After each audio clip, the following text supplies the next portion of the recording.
Ya, ada yang nanya gimana sebenarnya kekuatan dari hak milik atas tanah. Jadi sertifikat hak milik atas tanah itu seberapa sih kuatnya orang yang punya.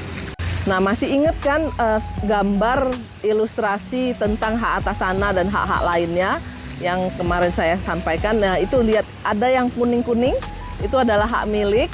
Hak milik yang dimana di atasnya itu bisa ada hak pakai, hak guna bangunan gitu ya. Nah, artinya apa? Hak milik ini kelihatannya memang strong banget ya. Hak milik berdasarkan pasal 20 ayat 1 UPA adalah hak turun-menurun, terkuat, terpenuh yang bisa dipunyai oleh seseorang dengan mengingat ketentuan pasal 6 UPA. Turun-menurun artinya bahwa hak milik dapat diwariskan, dapat dialihkan, dapat beralih dari generasi satu, generasi berikutnya, tanpa ada jangka waktu. Terkuat artinya di antara semua hak atas tanah, seperti HGU, HGB, hak pakai, itu hak milik tuh paling kuat. Paling kuat tuh ya paling lama usianya, paling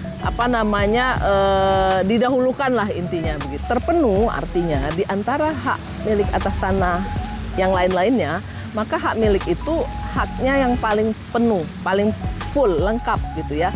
Jadi hak untuk menguasainya secara fisik, menduduki, menggarap, mengelola, kemudian membangun, menyewakan kepada pihak lain, mewariskan, bahkan mewakafkan. Nah, di situ kan ada batasannya dengan melihat ketentuan pasal 6 ya, UPA. Apa artinya pasal 6 itu bunyinya? Semua hak atas tanah berfungsi sosial. Nah, artinya apa? Semua tanah, bukan cuma hak milik ya, apalagi hak milik yang tadinya kita pikir terkuat, terpenuh, seolah nggak ada batas ya.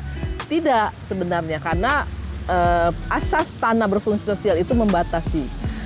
Sekiranya bahwa tanah itu dimiliki seseorang, terus orang itu memutuskan, saya nggak mau garap, saya biarin aja, saya nggak suka-suka saya karena saya yang punya tanah, nggak boleh. Kenapa? Karena di atas tanahmu itu sebenarnya ada hak orang lain, ada kepentingan orang lain yang harusnya bisa terpenuhi. Kenapa? Ketika tanah itu tidak kamu manfaatkan, maka tanah itu kan terbatas ya. Ya, siapa sebenarnya subjek yang bisa memiliki hak milik ya? Satu, WNI. Ya, warga negara Indonesia. Di situ kenapa hanya WNI, kenapa WNA nggak boleh? Ya itu, karena di dalam hukum tanah kita menganut prinsip nasionalitas. Ya. Nah, kemudian selain WNI, perseorangan tadi juga ada badan hukum yang boleh milik hak milik. Tetapi nggak semua badan hukum, hanya badan hukum tertentu yang sudah ditetapkan oleh pemerintah berdasarkan peraturan pemerintah nomor 38 tahun 1963. Misalnya bank-bank negara, koperasi-koperasi pertanian, badan sosial ya, badan-badan keagamaan. Nah, itu yang boleh punya hak milik. Nah, kalau misalnya ya ada WNI, dia punya tanah hak milik. Tiba-tiba dia berubah warga negara. Dia merantau ke luar negeri, terus kemudian dia warga negaranya berubah jadi WNA. Maka di dalam aturannya dalam waktu 1 tahun dia harus sudah mengalihkan tanahnya kepada orang yang memenuhi syarat gitu ya. Kalau enggak nanti jatuh pada negara.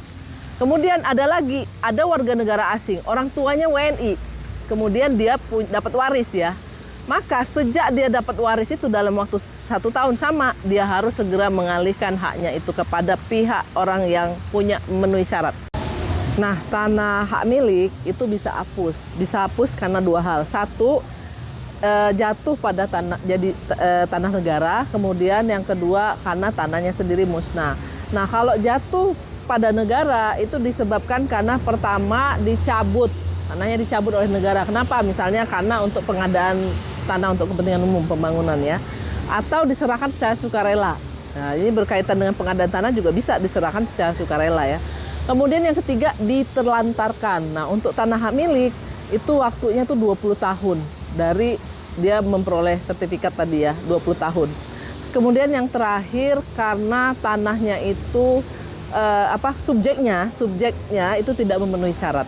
Mengenai hak milik ini tadi, meskipun terkuat, terpenuh dan punya banyaklah hak-hak yang dimiliki oleh pemegangnya, di dalam proses pembangunan khususnya pemegang hak milik ada batasnya ya. Maksudnya gini, bahwa semua ya bukan cuma hak milik, semua pemegang hak atas tanah itu juga harus memperhatikan tata ruang. Jadi ketentuan undang-undang tata ruang, penataan ruang gitu ya.